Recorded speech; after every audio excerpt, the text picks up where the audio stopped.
Simon Hallett can finally celebrate. 2 ports, 1 big storm, and only the Green Army left afloat. Plymouth win. Let's get down to Gabriel Clark, who's got Ryan Hardy with him. And Callum Wright as well, guys. Incredible. One of the great FA Cup triumphs, shocks, and one of the greatest days run in this club's history. Yeah, of course. We all came the day we had a dream, and the dream was to get to the next round, and we've done it. So I don't know what to say, to be honest. We've done it. What was the key today? I think it was sticking together, like I said before the game. We're being hard to beat. The Gaffer's drilled that into us now the last few games, and we've stuck with it today, and Liverpool couldn't break through us. You get the penalty, so what are you thinking standing over it? Kick the ball in the net and it's 1-0. It sounds easy that way. If you put it that way, it is. Now there's obviously a lot of pressure on it. I've had a bit of practice. Even just a few days ago I had a pen, so it's just about picking your side. I've practiced it for the last few days, and I'm committed to it. And after that, the defence, incredible. Maxi, Katic, your goalkeeper. The solid, obviously. The Gaffer's brought them in to strengthen us for the end of the season, and they're doing it up to now, so hopefully we can keep it going. As it built towards the end, how close were you to thinking we're going to win this? And then when you see 9 go up on that referee's ball. Obviously it's starting to get nervous, obviously, but as soon as we're 1-0 up, got to try and stick in and get the lead, so I thought we could do it, and we've done it. And all those Liverpool fans, you're a Liverpool fan yourself, who are here today watching you beat them. It's insane. As I say, it was a dream come true to play them, and to beat them, it's made a dream. Like, I'll remember it. And Ryan, to cap it all off, your son was the mascot. I know. I teared up in the warm-up a bit. I seen him on the screen. He says, "What do you think the score will be?" He says 10. So I don't know where he's got that from, but we'll take 1. Well done, guys. Many congratulations. A fantastic performance. Thank you very much. Well, it's the greatest cup competition in the world for a reason. What an astonishing afternoon here in the southwest of England. Robbie, you're a very sporting man. I'm sure you pay tribute to what Plymouth have managed to do today against your Liverpool. Oh, absolutely. And you know what? I think they deserved it, in all honesty. Look, you can go on about Liverpool never played well, Liverpool this, Liverpool that, the front three never got into the game. But to a man, Plymouth worked so hard, and that is how you win football games. You stick together. Callum Wright was just mentioning it there in the game, just in the interview with Gabe. You stick together, and Plymouth done that from the first minute to the last. Liverpool, probably the last 5 minutes, they showed so much more intensity than what they did in the first 90 minutes of the game. But you know what? Fair play to Plymouth, because I thought they deserved it, and you know what? Well done to them. After Ryan Hardy's penalty, Karen, I said to you, this is the biggest 40-odd minutes of these Plymouth players' lives. They will never have, probably never have, almost certainly never have a moment, an opportunity like this again. Then the board goes up 9 minutes, you're thinking, oh my, how do they do that? But yeah. What do you say about what they pulled off? Well, in those last 9 minutes, I'm sure they're going to go over to Hazard, the goalkeeper, who made some unbelievable saves in the last couple of minutes. But the manager, he came over, he called it, he's got a fight and a spirit in it, and it's got my inner Roy Keane coming in my ear now. He always says that in games, the fight and the spirit. And that man there, Maxi, the other defender as well, was absolutely outstanding. Katic, man of the match. But it was about pure determination and grit. And I have to say, Liverpool, the front players that they had were still senior players, expected more from, just didn't show up tonight. And you have to credit Plymouth, because it was all heart and spirit from them tonight. I think Katic probably wakes up in the middle of the night and heads the pillow, doesn't he? Or heads his toothpaste smudge. I mean, it was we're surely going to replay the argument between the goalkeeper and him, and then Maxi coming in as well and celebrating. I mean, you just summed it up. Sorry, that argument between the two defenders and the keeper just summed it up about how determined they were to get over the line. Callum's right. Determination to win games. You know, you keep that together, and you keep that. They were throwing themselves in front of everything. So we mentioned obviously the Ukrainians, obviously Katic, the lad in the centre. But a big shout out to Sonanola on the right hand side as well, because I thought he was magnificent. So. Well, you can hear the atmosphere at Home Park. We're going to get plenty more reaction. We're going to hear from the manager, who was so erudite at the beginning of the programme about his backstory, what football meant to him, what football meant to his family growing up. And he has pulled off the result of his lifetime. Plymouth 1, Liverpool 0. More reaction after the break. Sorry about the industrial language. Sometimes in the heat of the moment, the excitement, it all gets a little bit too much. Let's have a look at the penalty decision and the penalty that was scored that ultimately decided the game.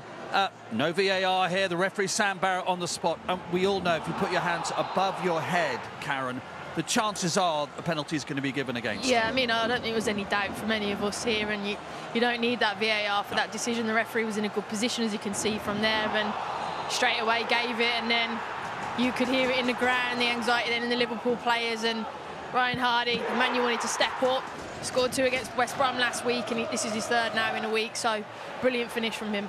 Back with well us. Done, well done. And congratulations. How about that then? Oh, speechless.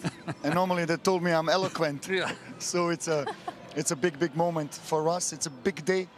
And another chapter in Argyle's history,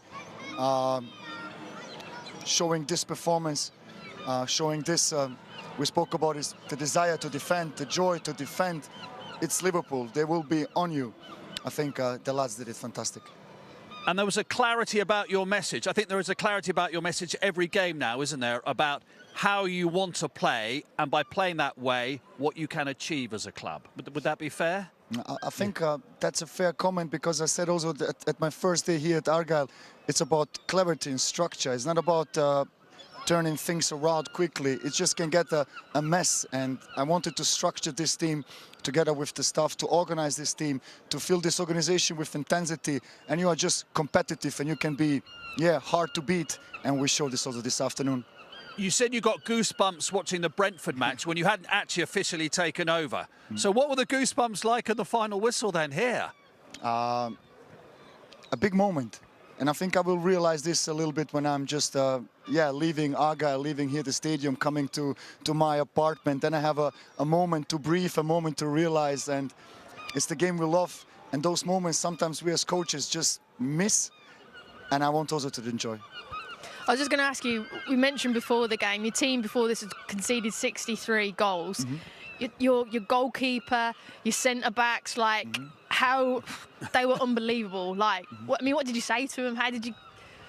But first of all, we structure them better. We just get them more connected, more tight, and then it's easier to defend if we have gaps in between the wing-backs, the full-backs, the centre-backs, the centre-mids. It's easier for the opponent to break through. So we structured them, and then we just filled it with intensity, with the desire, and with heart. And if you see then some clearances from Katic, from Maxime, from Julio, the save in the end also from Connor. Yeah, you need this, and in the end you need also a little bit of luck to get out of this, and we had everything this afternoon. Miro, well done, great result. Just from my point of view, I mean, I'll be honest with you, I expect Liverpool to go out and win the game today. Not as easy as probably what a lot of other people would have thought. But to a man, your team is brilliant. You brought the togetherness there. Is that your ethos and your belief in terms of how you should play? I know it's the FA Cup now, but do you believe that belief will take them into the Championship and try and move up that table? 100%. I'm convinced if you can structure a team, if you can organize a team, and if you feel this with passion, you are almost there.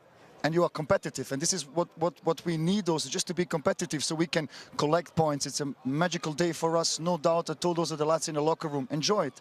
We are now part of Argyle history, but don't forget, we have to go again on Wednesday, and we will. Brilliant. Miro, can I just ask you spoke very movingly before kick-off about what football meant to you as a little boy and your family, and how it made you feel part of everybody else. What will this win do? Obviously for the club, but the community. Looking around the ground here, old, young, whatever they were, everybody's so invested in the last 10, 15 minutes. The nerves were extraordinary. What do you hope it will do, not just for a football club, but for the community, the area, this sort of result? I think it's a big day for all of us, and somehow I feel that we deserve also this day. Don't get me wrong, if you can manage to beat Liverpool, you need luck in the end, and we had this, and this is also part of the game. It means a lot to us, and this togetherness we showed off on the pitch, we have it also here at the home park, and this togetherness will be just something very, very important to change all this, to challenge all these obstacles in front of us, and the next one is already waiting, Millwall, but I think we are ready. Absolutely. One final question. I have to ask you this. It's in a contract always to ask you this. Who do you want in the next round? Oh. I mean, you played Liverpool. Who would you really like? I don't care. Anyone. Anyone. Manchester here. United here? They are more than welcome here.